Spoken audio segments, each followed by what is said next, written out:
Thank you all.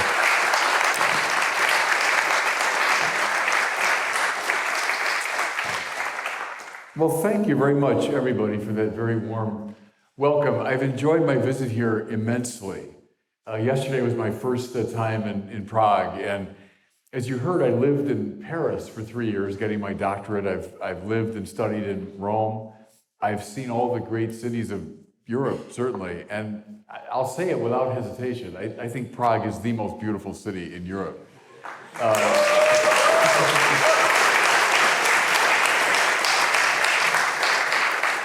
And I was exceptionally moved today. I was able to say Mass at your beautiful cathedral in the chapel dedicated to St. Wenceslas. And then afterwards, I had a beautiful banquet luncheon at the Archbishop's residence, and I was honored by the Cardinal's presence there. And it's just meant an enormous amount to me to know how warmly welcomed I've been here. So thank you, everybody, for that. And just one word of introduction before I read the paper. I wrote this paper on Thomas Aquinas in honor of the 800th anniversary of Thomas's birth, which we're celebrating all during this year of 2024. So with that, I'll begin. It's obvious that Catholic social teaching developed by Pope Leo XIII and his successors owes much to St. Thomas Aquinas. Though he composed no classical treatise on political philosophy, his late career De Regno being perhaps the only exception, Thomas managed in the course of his voluminous writings to sum up the best of the biblical sources, the church fathers, and the classical philosophers regarding the great themes of political thought. This made him a prime inspiration for the modern popes as they turned to questions of property, the common good, right rule, just war, etc.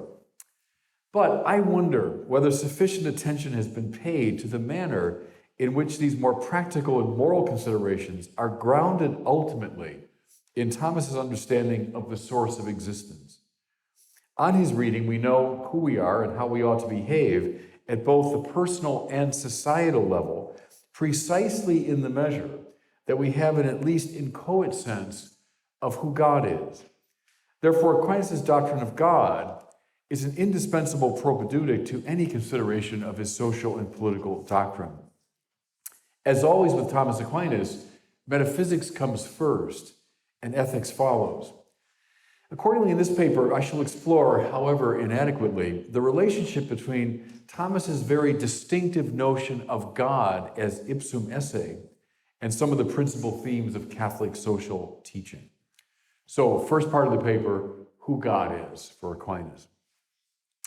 Though Thomas is famous for saying that regarding God, we do not really know what he is, but only what he is not, that statement only tells part of the story. For along with theological language under the rubric of the via negativa, think infinity, immutability, eternity, etc., Aquinas employs terminology under the rubric of both the via positiva, the positive way, and the via eminentiae, the way of eminence. He affirms, for instance, that God is good, perfect, omniscient, and omnipotent. A term that Thomas applies to God and that hovers, as it were, on the border between the negative way and the positive way is simple. By this word, he signals that essence and existence coincide in God. This means, on the one hand, that God cannot be defined or known categorically, hence the term is a function of the via negativa. On the other hand, the same term implies that God is the fullness of what it means to be. Hence, the use of the word is an expression of the via eminentiae. To make this clearer, we must recall that in Toministic ontology, essence, or quidditas, that's his term, is a principle of potency vis-a-vis existence, or esse, to be, which is an active principle. Thus, for example, a human being is the actus essendi, the act of existence, delimited by the quidditas of humanity, existence actualizing, as it were, the potentiality that lies within it. We grasp this merely potential nature of humanity when we understand that there's no difference in content between humanitas in an actually existing human being and humanitas subsisting simply as a notion within consciousness. Thomas articulates the idea of the real distinction between essence and existence more generally in his early work De Ente et Essentia. Here's a quote from Aquinas. Every essence or quiddity can be understood without understanding anything about its existence. I can understand what a human being is or what a phoenix is, and nevertheless not know whether either has existence in reality, close quote. So with this fundamental demarcation in mind between essence and existence, Thomas, in that same early text, mounts an elegant argument for God's existence, more convincing, I've always thought, than any of the famous five at the beginning of the Summa Theologiae. Whatever a thing has must come to it, he says, either from its proper nature, that is, as an essential property, or from an extrinsic cause. Hence, to use his famous example, risibility, the capacity for humor, pertains to a human being by nature, whereas light obtains in the atmosphere only through the ongoing influence of the sun. But with anything marked by a real distinction between essence and existence, its act of to be cannot belong to it properly. It must therefore receive this act of being through an extrinsic efficient cause. I'm quoting again from Thomas. And since everything that is through another is reduced to that which is through itself as to a first cause, there must be something that is the cause of existence in all things, in that this thing is existence only. His term, ipsa est esse tantum. It's the sheer act of to be. If we might put this in a pithy formula, that which merely has being, anything we experience in the world, is reduced finally to that which is being, that whose very nature is to be. The conclusion of the demonstration is that there's a reality in which essence and existence coincide, or better, something that's utterly unmarked by even a trace of potentiality. Hence Thomas's famous description of God as actus purus. Now, what should be clear is that this ultimate metaphysical ground cannot be construed as one existent among many, not a type of being at all. As Thomas states, I think startlingly enough in the Summa Theologiae, this reality is not in any genus, even the genus of being. And this is why, throughout his career, Thomas prefers the term ipsum esse subsistens, the subsisting act of being itself for God, rather than en summum, highest being, which would designate the most impressive item in the set of all beings. Here, Thomas's theological language is congruent with St. Anselm's description of God as id quo maius cogitari nequit, that than which nothing greater can be thought. For the reality signified by that descriptor could not simply be the highest being, since the highest being plus any other being would be greater than the highest being alone.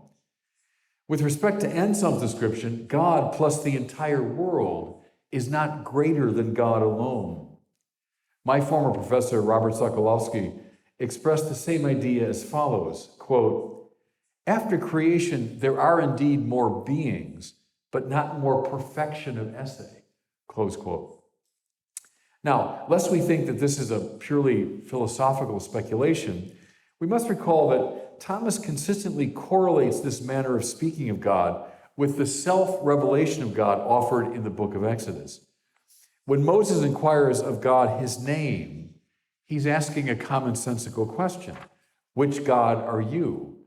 He's endeavoring, reasonably enough, to put this mysterious speaker into some set of categories. The famous divine answer, I am who I am, is designed to undermine the legitimacy of the question when posed in regard to God. Thomas parses the response in terms of the essence-existence metaphysics. God's essence, what he is, simply is his existence. In David Burrell's language, to be God is to be to be. Now, following from that, a creation metaphysics. From these high theological claims regarding the nature of God, a number of conclusions can be drawn with respect to the created order. As we've seen, that in which there is a real distinction between essence and existence must depend in the most radical sense upon the causal influence of ipsum esse. It is not the case that creation is a relation that obtains between a supreme existent, God, and more mitigated forms of existence. God and created things do not relate to each other in the standard Aristotelian sense, whereby a relation mediates between two or more things. Indeed, Thomas goes so far as to say in the De Potentia that a creature is, here's his Latin, quaedam relatio ad creatorem cum novitate essendi, a kind of relationship to the Creator with newness of being, so that the creature is a relationship to God all the way down. This implies, furthermore, that God is in all things, as Thomas puts it in the second Summa, quote, by essence, presence, and power. And then he adds, intime, most intimately so. Not an event sequestered at the beginning of time, creation is indeed continual, creatio continua, Aquinas says. God sustaining the universe moment to moment. As the contemporary Thomist Herbert McCabe, I think, beautifully puts it, quote, not just like a sculptor who makes a statue and then leaves it alone, but rather like a singer who keeps her song in existence at all times. Though, as we will argue anon, God is certainly other than his creation, he is, as Catherine Tanner has it, otherly other, which is to say, non-contrastively or non-competitively other. In accord with his analogical conception of being, Thomas would never hold that God and creatures can be compared or contrasted in the ordinary sense of those terms. Neither, this is very important for politics, I think, neither do they jostle with one another for dominance on the same ontological grid. Instead, God, the true God, can come intimately close to a creature without compromising its integrity. We might see the episode of the burning bush in the book of Exodus, in which God's proximity makes the bush beautiful and radiant without consuming it, as an evocative anticipation of the incarnation, in which two natures, divine and human, come together, as the Council of Chalcedon put it, without mixing, mingling, or confusion, and utterly to the advantage of the human nature so united. Now, this language might easily lead one to conclude that Aquinas is a near pantheist, but this must be resisted. For he insists as clearly on the distinction between God and the world as he does on the proximity of God to the world. There can indeed be no real comparison between that which exists through the power of its own essence and that which derives its being entirely from another. Between creator and creatures, there yawns indeed an infinite existential divide. Though God's otherness is non-contrastive, it remains total. Actus purus could never be confused or commingled with beings marked by potentiality. A very positive implication of this aspect of his teaching is that the created realm has its own relative independence.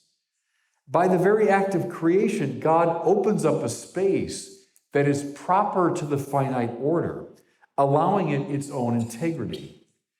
Thus, we can speak, for example, of the causal relationships and ontological principles that obtain within the material and political orders without making constant reference to the first cause.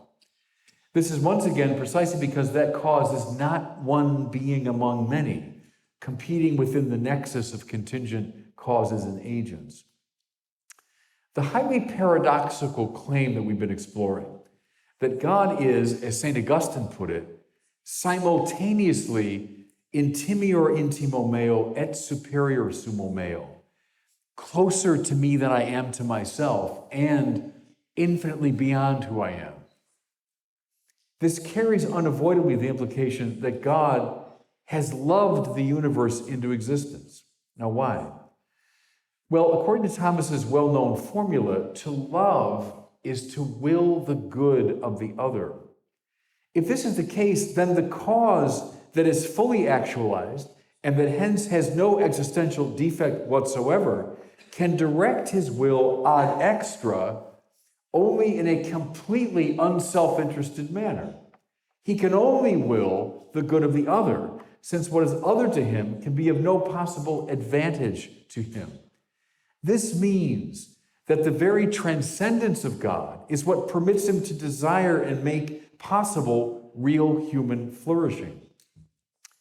Uneasy with the neo-Gnostic speculations of Hegel regarding the motivation for creation, the First Vatican Council taught that God gave rise to finitude not out of need, but rather to manifest his glory, which is coincident with the well-being of what he's made. St. Irenaeus put it famously, Gloria Dei homo vivens.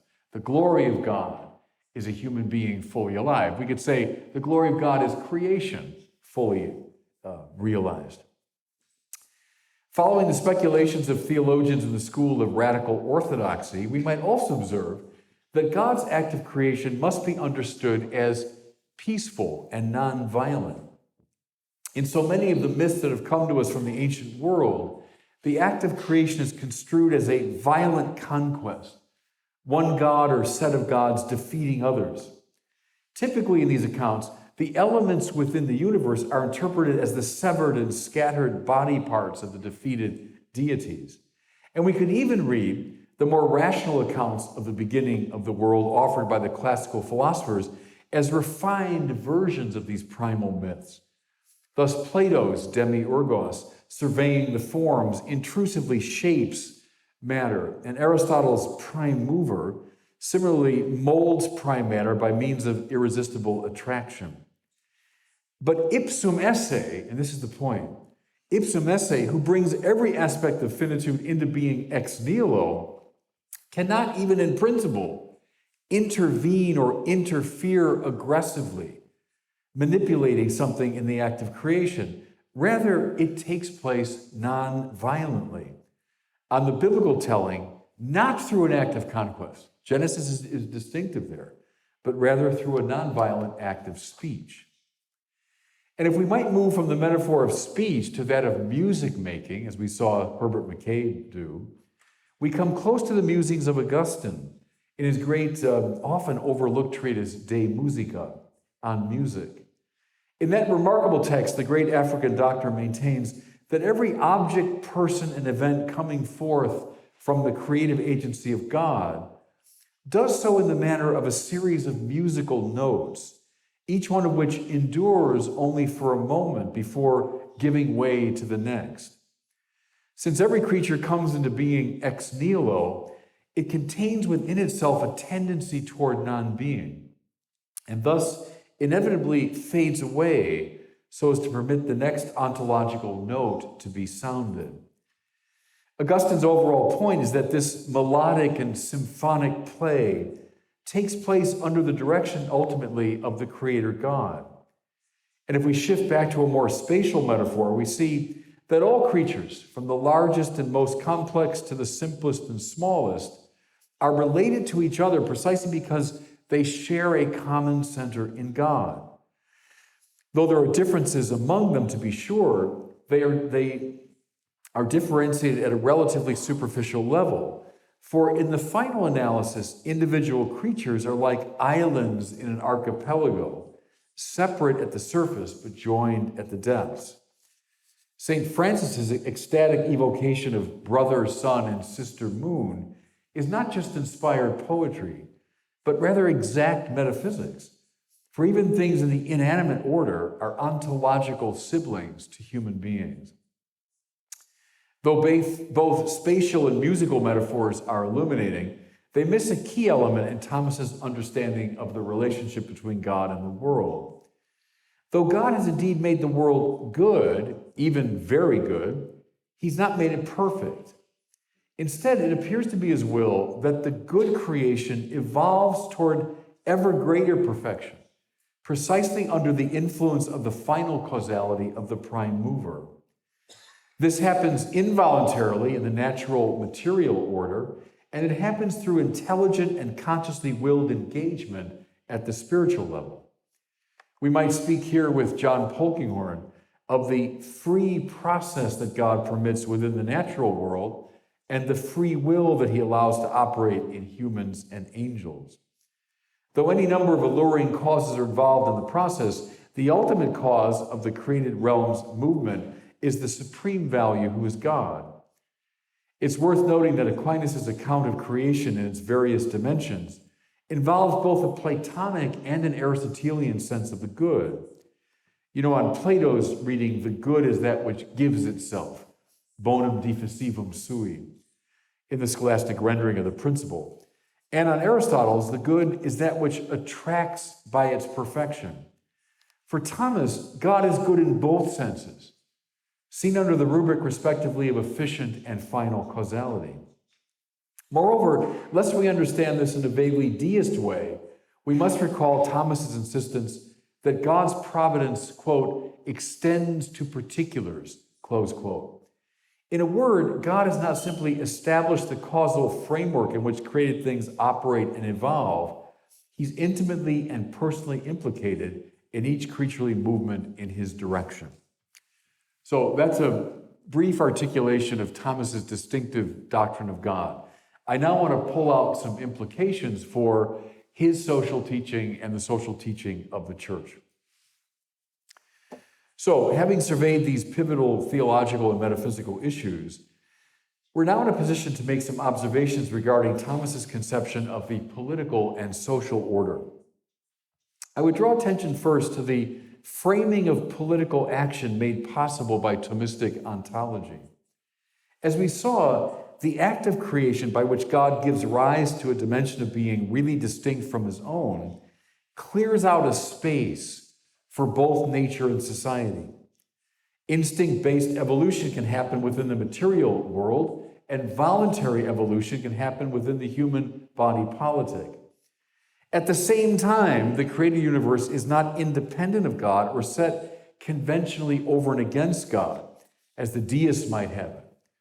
Rather, as we've seen, Ipsum Esse functions non-competitively as both sustaining efficient cause and alluring final cause of all created things. As an illustration of the paradox, it might be instructive to consult the narratives in 1st and 2nd Samuel in the Old Testament.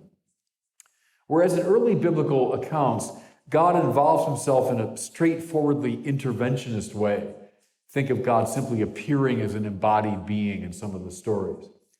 In the later and theologically subtler Samuel accounts, God's activity is never in question, but the manner of his activity is indirect. It might be better to say that God is operating at a qualitatively different dimension of reality, permitting him to be present to our history without crudely manipulating it. One could legitimately interpret the entire sweep of the Samuel narrative in political or psychological terms, making perfect sense of all that happens to David. But then one is compelled by the narrator to appreciate the constant and yet non-competitive influence of God throughout. Now, this dynamic is on clear display in Aquinas' moral theory.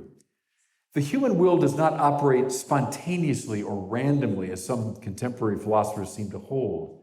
Rather, it's always moved by certain values that appear to reason, namely, to give a few examples from Thomas, preservation in existence, sexual intercourse, the raising of children, living in society, and finally, knowledge of truth, especially truth regarding God. Hence, for Thomas, authentic freedom is never just self-determination. That's how we tend to see it. Rather, it's a kind of disciplining of desire so as to make the achievement of these goods first possible and then effortless. Following Aristotle, Thomas argues that this disciplining takes place through habituation that conduces to virtue. Thus, what informs the moral life at every stage is a hierarchy of objective values, all under the aegis of the non-competitive supreme good, who is God. Now, we can extrapolate from morality at the individual level to consider morality at the level of the body politic. Following a number of classical prompts, Aquinas holds that human beings form communities for pragmatic reasons at first, most notably to divide labor and responsibilities so as to care for bodily necessities. However, the purpose of coming together in community transcends these practical considerations and becomes a properly moral enterprise. The collectivity of citizens pursuing the ethical ends of friendship and the cultivation of virtue, the maintenance of justice and peace, and finally, the right worship of God. It's in this context that Aquinas speaks of law in the proper sense, as a command of reason whose end is the common good. But what is this common good but the attainment of these very values just named, which can be shared by everyone in the society without being diminished? Law, rightly promulgated, leads to habituation, which leads to virtue, which leads finally to the attainment of a shared happiness or participation in the highest good. Here's Aquinas. Now, the first principle in practical matters, which are the object of the practical reason, is the last end. And the last end of human life is bliss or happiness. The law must needs regard principally the relationship to happiness. Moreover, since every part is ordained to the whole, and since one man is part of the perfect community, the law must needs regard properly the relationship to common happiness. It's a marvelously pre-modern understanding of law, it seems to me. Not just a matter of protection of rights, but of orientation to the ultimate good. In this entire discussion, we see the role that Ipsum Esse plays in the determination of political life. The God who is in all things by essence, presence, and power is in the body politic non-competitively as the ever-present final moral cause. Now, I want to say a little bit more about the moral values that for Thomas constitute the common good and thus inform and orient political life, namely justice, peace, and friendship. Following Augustine, Aquinas argues that peace is the tranquillitas ordinis, the tranquility that follows from right order, and hence amounts to the reestablishment of the original order of creation. As such, it is right relation to justice. And friendship is an expression of the love that ought to obtain among human beings. It is to see the other as a second self. And what is this but the living out of the fundamental metaphysical truth that we are always already connected to each other through God? It is not the least bit accidental that the social contract theories of political life that emerged from Hobbes, Locke, and Rousseau were predicated upon an entirely different metaphysics from the one that we've been considering. When the participation ontology of Aquinas broke down under the influence of late medieval nominalism and Scotus's univocal conception of being, God indeed became a sort of supreme being among many. And the link, therefore, that all created things had to each other through God became compromised. Thus, political thinkers of a more modern stripe commenced to conceive of society as a collection of individuals motivated by self-interest and brought together artificially through contractual arrangement. And the purpose of law and government were no longer the inculcating of virtue and the orientation of society toward peace, friendship, and the worship of God, but rather the avoidance of the state of war. Think of Hobbes and after him Locke. But the political system predicated upon the sort of participation metaphysics that endorsed by Aquinas remains entirely moral in its purpose and conditioned by a relationship to the summum bonum, to the highest good. It is accordingly not simply protective, like so many of the modern theories, but morally directive. Following the great contemporary Thomist Servet Pinckaers, we should note that Aquinas articulates the moral structure of political life not simply in these Aristotelian terms of habit, virtue, and law, but also using the language and conceptuality of the Beatitudes. Some of the Beatitudes, he argues, have a negative purpose, which is to say they direct us away from those preoccupations that tie the soul to lower goods. Thus, we're told the poor in spirit are blessed, because they're being weaned away from material possessions, as are those who mourn, for they are discouraged from finding happiness in sensual pleasure. as are the meek, for they realize that power does not ultimately satisfy the soul. And we're further informed in a more positive vein that those who hunger and thirst after justice are blessed, as are those who actively work for peace. What this fundamental teaching of Jesus demonstrates, among many other things, is the proper moral structure of political life, which cannot be ordered primarily, as it is in the Hobbesian perspective, to material well-being and protection, but to moral achievement, grounded in a proper metaphysical vision of the whole. Now, a second major motif I'd like to explore is the nature of kingship in Aquinas. For a move that Thomas makes throughout his career and in a number of different texts is to compare the activity of the king or the right ruler to that of God.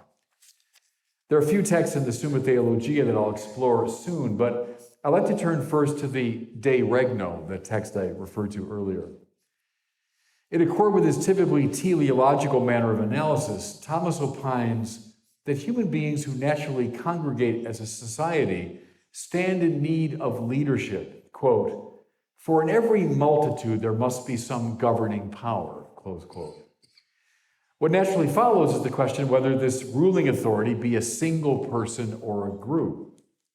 Aquinas argues that since the prime purpose of the ruling force is, quote, "to procure the unity of peace," and, quote, "since it is to manifest that what is itself one can more efficaciously bring about unity than several, the rule of one man is more useful than the rule of many," close quote. He makes the attendant observation that a governing force of several is wont to fall itself into disunity and so to require its own governance. This intuition, furthermore, is borne out by considerable experience. I'm quoting again from Thomas. "For provinces or cities which are not ruled by one person are torn with dissensions and tossed about without peace," close quote. Finally, as a clinching argument, he observes in regard to a single ruler, I'm quoting again, "Let the king recognize that this is the office which he undertakes, namely to be in the kingdom as the soul is in the body and as God is in the world," close quote. Kingly government, it seems, is the best, at least in the abstract, because it's most like the divine government of the cosmos, by which a single mind organizes the many elements of creation and directs them to an end. Now, having made this point rather emphatically, Thomas immediately adds a very important qualifier. As long as the king rules in the manner of God, which is to say, for the sake of the good of those over whom he rules. What marks God's way of dealing with what is external to himself, as we have seen, is love, willing the good of the other. So the danger that continually threatens kingly reign is none other than tyranny, which is ruling to the advantage of the ruler. It's almost an obsessive preoccupation of the De Regno to warn of the menace of tyranny, making its author sound, I think at times, almost like an 18th century revolutionary. Quoting again from Thomas, "The dominion of the tyrant is the worst. Tyranny is more harmful than oligarchy. Therefore, this kind of government, tyranny, is to be avoided." I'm still quoting, "Keep far from the man who has the power to kill." So considering these evil effects of tyranny, King Solomon says, "When the wicked reign, men are ruined. And like a roaring lion or a charging bear is a wicked ruler over a poor people," close quote. And this is, of course, why Aquinas argues that in concreto, the optimal form of rule is a mixed government, combining elements of the regal, the aristocratic, and the popular. His clearest articulation of this teaching is found in the discussion of the Old Testament law in the Prima Secundae. I'm quoting again, "A kingdom is the best form of government, so long as it is not corrupt." He emphasizes, moreover, that, quote, "Since the power granted to a king is so great, it easily degenerates into tyranny, unless he to whom this power is given is a very virtuous man," close quote. But since virtuous people are never thick on the ground, realistically speaking, I'm quoting again, The best form of government is in a state or kingdom where one is given the power to preside over all, while under him are others having governing powers. And yet a government of this kind is shared by all, both because all are eligible to govern and because the rulers are chosen by all, close quote. This last text, I think, is a fascinating anticipation of the political arrangements that emerged indeed in the 18th century. Within my own American context, I can recognize readily enough the mutually correcting play between chief executive, something like a king, the Senate, something like an aristocracy, and the House of Representatives, elected most directly by the people. I also remarked the perhaps surprising insistence that all of the people are in principle eligible for government office, and that the entire population serves as the electorate. This is Thomas Aquinas, 13th century. In the course of his analysis, Thomas does not so much anticipate the future, but instead looks back to the ancient Hebrew form of government, which consisted of, he says, a king, think Moses and his successors, an aristocracy, think the 72 elders and their various successors, and, he says, a democracy, quote, insofar as the rulers were chosen from all the people, close quote. For our purposes, the most important point is that the mixed government is intended to check the excesses of a king, guaranteeing that he rules for the sake of the people, and hence in imitation of Ipsum Esse's loving governance of the universe. A third implication of Thomas's doctrine of God for social theory I'd like to examine is the relationship between humanity and the natural creation. Shaped by his biblical vision and by his metaphysical account of Ipsum Esse's rapport with the created order, Thomas certainly affirms the interconnectedness of all things and the signal importance of the material world. Remember that a major feature of his embrace of Aristotelianism as a young man was a turning toward the physical rather than away from it, which would have been a tendency in the more Platonizing theologians who preceded him. The sheer goodness, variety, and fecundity of nature he takes to be expressive of the infinity and intensity of the divine perfection. In his encyclical Laudato Si, Pope Francis evokes Thomas precisely on this score. I'm quoting now from the Pope. St. Thomas Aquinas wisely noted that multiplicity and variety come from the intention of the first agent, who willed that what was wanting to one in the representation of the divine goodness might be supplied by another, close quote. Aquinas famously comments that we come to know God through two books, the book of the Scriptures and the book of creation, both of which express God's word. Like his biblical and patristic forebears, he appreciates salvation as taking place within a properly cosmic context, the incarnation saving not only human beings, but in one sense the entirety of creation. This view is given particularly rich expression in the opening verses of the book of Genesis. In insisting that God created earth, planets, sun, ocean, and animals, Genesis was, on the one hand, dethroning these elements, all of which at various times and in various cultures were worshipped as deities. But on the other hand, it was demonstrating the role that they legitimately play within the scope of God's providence. For they come forth one after another in a sort of stately liturgical procession, at the end of which are the first humans, who take up, therefore, the role of leaders of the praise. Eden is properly understood, I think, as a primal temple, and the first humans as priests, and the rest of creation as the choir singing a hymn of praise to the Creator.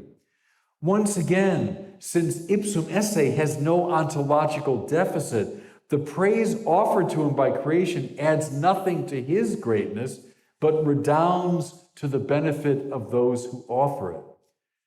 The Jerusalem temple, which was decorated inside and out with symbols of the non-human creation, symbolically expressed the way in which the entire cosmos cooperates with the sacrifices that Israel made to God. This biblical and pre-modern vision of a deep integration between humanity and the cosmos gave way, it seems to me, at the dawn of the modern period. Once again, the breakdown of a metaphysics of participation had a good deal to do with this.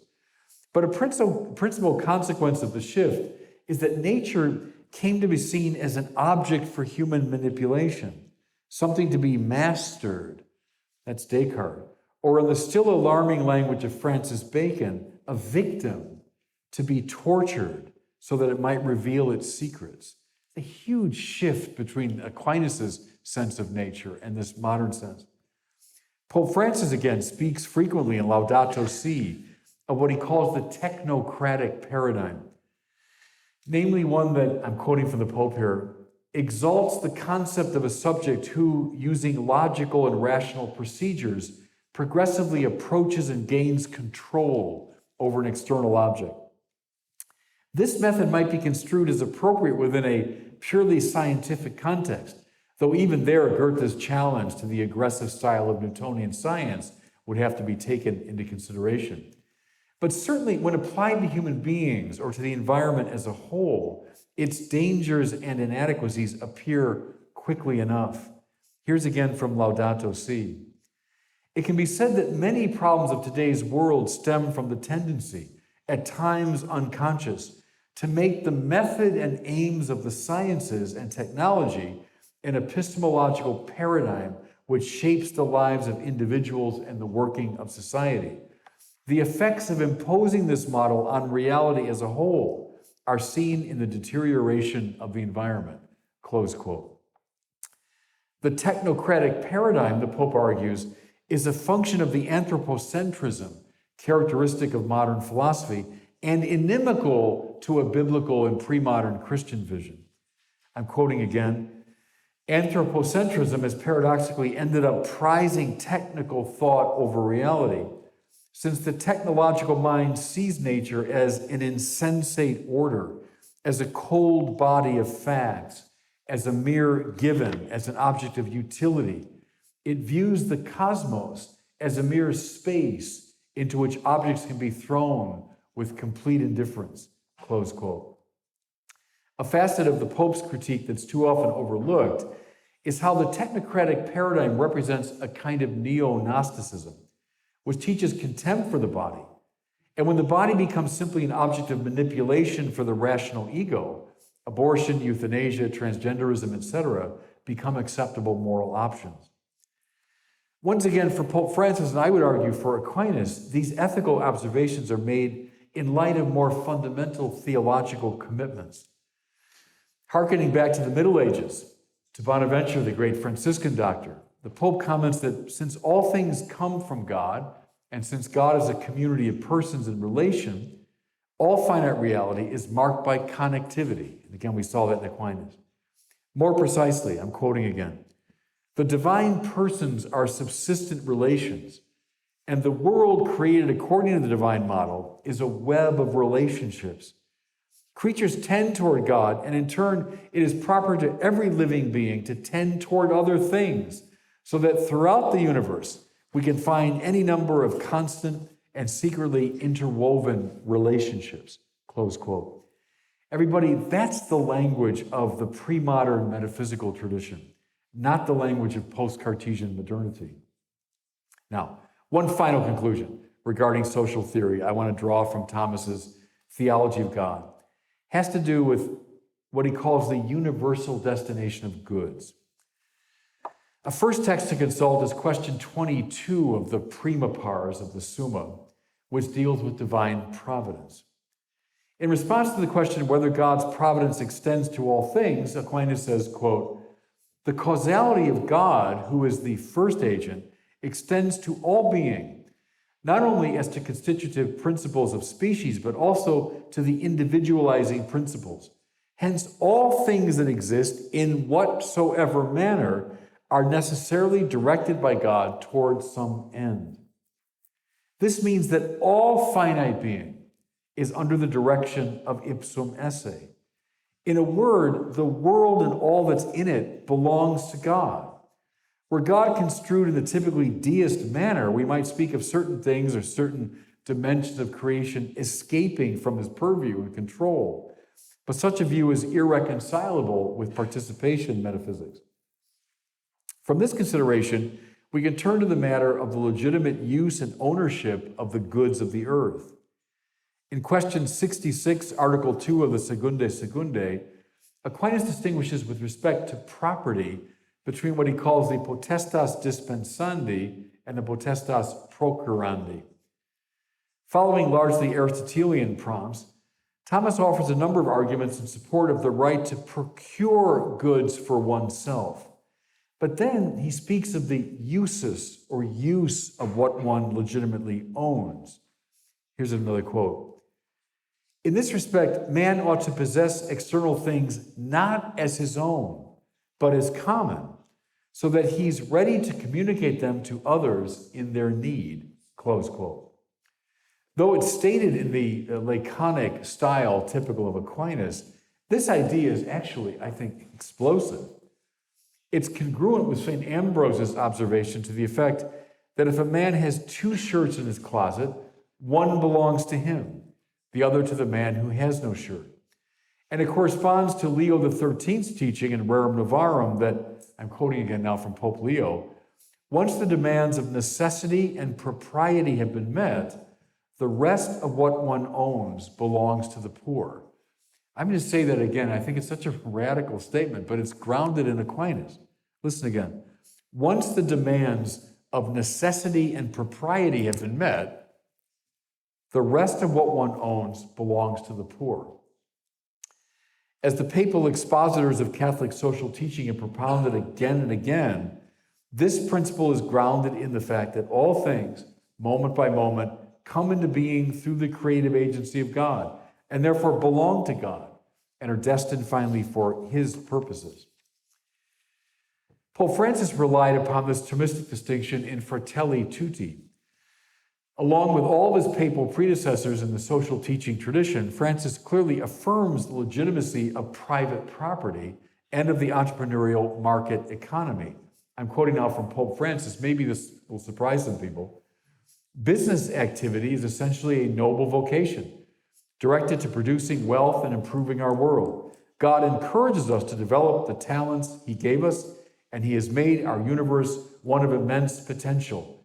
In God's plan, each individual is called to promote his or her development, and this includes finding the best economic and technological means of multiplying goods and increasing wealth. That's someone who's advocating the market economy. But then the Pope makes the corrective in light of Aquinas. I'm quoting now. Business abilities, which are a gift from God, should always be clearly directed to the development of others and to eliminating poverty, especially through the creation of diversified work opportunities. The right to private property remains a right, is always accompanied by the primary and prior principle of the subordination of all private property to the universal destination of the earth's goods, thus the right of all to their use, close quote. What's novel in Fratelli Tutti is the Pope's insistence that this distinction between ownership and use ought to apply not simply to individual moral agents, but to nations as well. I'm quoting again. Nowadays, a firm belief in the common destination of the earth's goods requires that this principle also be applied to nations, their territories, and their resources. Seen from the standpoint not only of the legitimacy of private property and the rights of citizens, but also of the first principle of the common destination of goods, we can say that each country also belongs to the foreigner, inasmuch as a territory's goods must not be denied to a needy person coming from elsewhere, close quote. As Pope Francis, but the theological principle is Aquinas's on the universal destination of goods. With that, just a quick word of conclusion. There's obviously much more we could say on this very rich topic. My hope is that these reflections have demonstrated the extraordinary relevance of Thomas's thought to the pivotal themes of Catholic social teaching. But above all, I trust they've demonstrated the necessary relationship between Thomas's ethical, political convictions and his doctrine of God.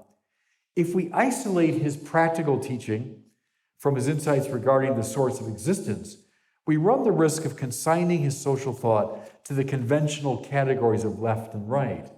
And to be sure, those on both sides of the political divide today can claim him. The depth and consistency of his political thinking becomes apparent only when we understand him as a metaphysician, someone who saw beyond the beings to their transcendent source, only when we accept him as a kind of mystic of Ipsum Esse.